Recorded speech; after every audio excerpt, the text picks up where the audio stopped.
Good morning, friends. I hope you're all having a wonderful day out there in your gardens. Today we have a really special guest garden tour. We're headed over to Ireland to visit the gardens of Spuds and Roses. This is a fabulous YouTube channel that gardens on 1 acre on clay rocky soil, and their land slopes. They have wonderful aerial views of their garden, and they've sectioned their 1 acre into different garden rooms. This garden features a kitchen garden, a cottage garden, a formal rose garden, an orchard, chickens, a green roof, and so much more. So without further ado, let's head over to Spuds and Roses Garden.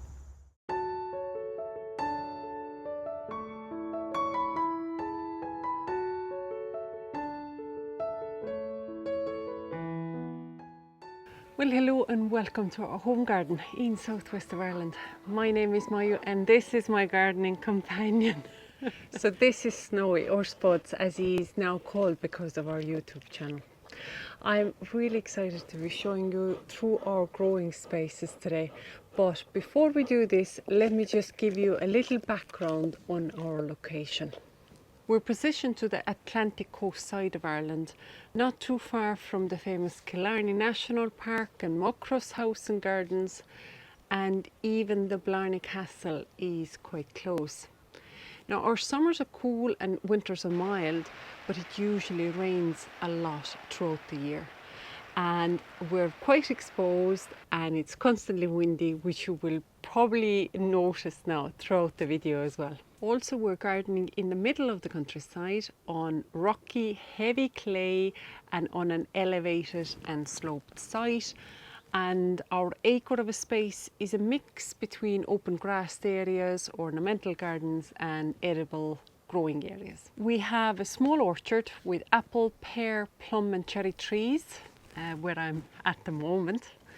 Our hens roam freely and there is plenty of room for football practice. So overall it is quite a family friendly garden. Now our garden is nothing as grand as the famous gardens I mentioned earlier, but it is our secret hideaway. It is also under constant development, and one of the newest additions to the ornamental areas is the next space we're going to, which is a freshly planted cottage garden. The plants here are very young and yet to fill the growing space, but it is already showing so much potential. There's a beautiful mix between the David Austin roses and herbaceous perennials, and my main focus was just to gather as many pollinator friendly plants as possible. And this is why you would see a lot of salvias and nepenthes here. There are also Verbena bonariensis, hydrangeas, astilbes, a lot of sedums, a lot of Achillea or yarrow in here as well. So basically all of these real popular cottage garden themed plants. Now the couple of plants that I had in this space already is likes of the flowering climbing rose in the background. There's a couple of hydrangeas, there's a deutzia that's flowering at the moment, and then a big, well actually quite huge white buddleia or butterfly bush, and this is yet to open its flowers, but it will be covered with butterflies once it does. And from the very center of this garden, you'll actually get a beautiful vista through the rose garden into the kitchen garden, which I love. And I could really see myself, perhaps even early in spring, get a bench in here and just have a beautiful view all the ways down the garden. The spaces here are divided by large hornbeam hedges just to slow down the wind gusts we get, and it also gives the space a really nice private feeling. Now the rose garden was actually the very first area that was purpose built, and the reason for it was how it just links in with our living room windows, and I just wanted to be able to look at the flowers from inside of the house, and that's why the garden area spans across the front of these 3 large panes of glass. And again, the hornbeam hedges provide a privacy screening around it. Now at the moment the Shirley Temple peonies are in full flower and will probably only grace us with these really large blooms for another week or two. But all of the roses are repeat flowering, and I have also started to add new herbaceous plants to complement the roses in these planters. Some salvias and nepeters here, and together with the lavenders, I think they balance the pink and red colours nicely. And I'm sure you could see that beautiful climbing rose, New Dawn, behind me as well, and the scent is just heavenly, which is actually with all the roses that are here. They are just all so beautifully scented. Now unfortunately we don't get that much of a beautiful weather to be able to enjoy this little barbecue area, but when we do get it and we do enjoy the barbecues, we are still surrounded with plenty of mixes of roses. There's lilies and some clematis as well.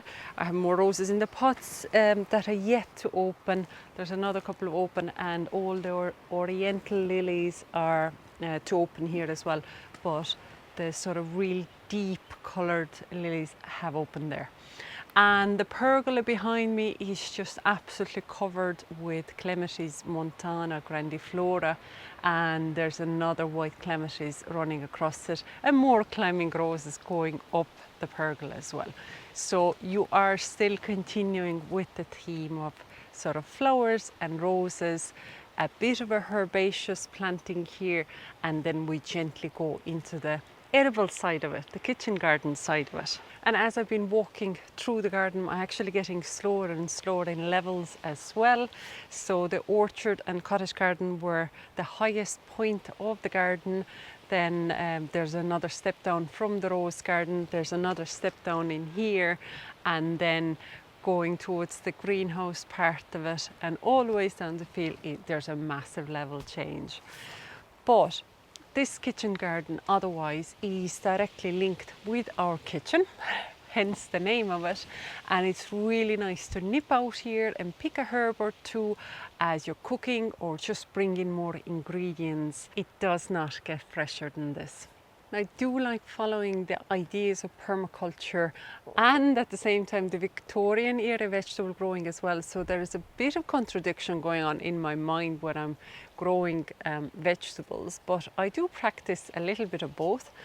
And the more I learn, the more I adjust it to suit our own family and how our overall life is going, what we should be eating more or what's easier to grow and so on.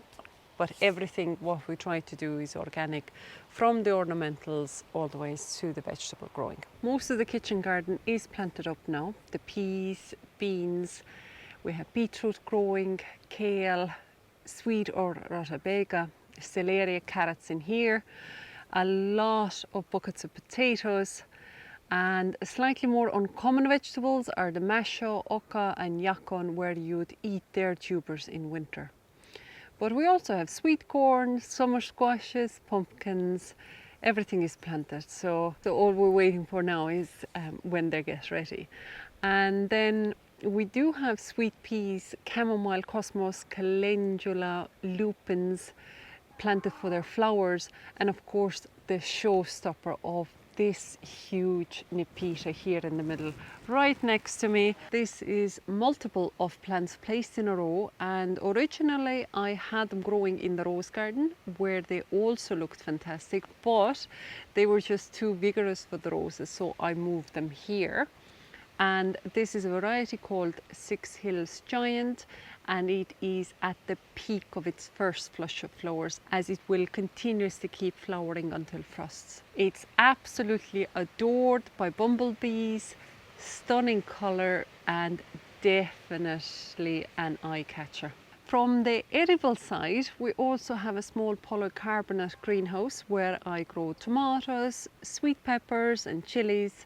And this space is perfect for extending the seasons and to overwinter more delicate plants, both ornamental and edible ones. And as a final feature to the ornamental plants is this green roof, providing a visual aspect to our shed roof and at the same time supporting biodiversity. It has a selection of sedums, dwarf dianthus and creeping phlox growing on it. And this concludes our little garden tour. I hope you enjoyed it. It was a pleasure to show you around, and thank you, Danielle. Well, thanks so much, Mayu, for sharing your absolutely stunning gardens with us. And also, I just love your passion for organic gardening and your concentration on the wonderful benefits of gardening for mental health. You know, when I first checked out this YouTube channel, I went to the description section of her page, and she really puts a lot of emphasis on gardening in order to take care of our mental health. And once I read that, I immediately reached out to her and asked her if she would mind doing a tour for us today.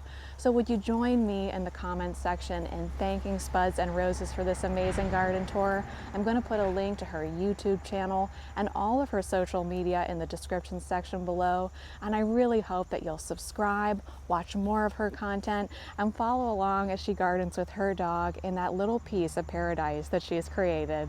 I want to wish you a wonderful day out there in your gardens, and Grace and I will see you sometime soon. Bye!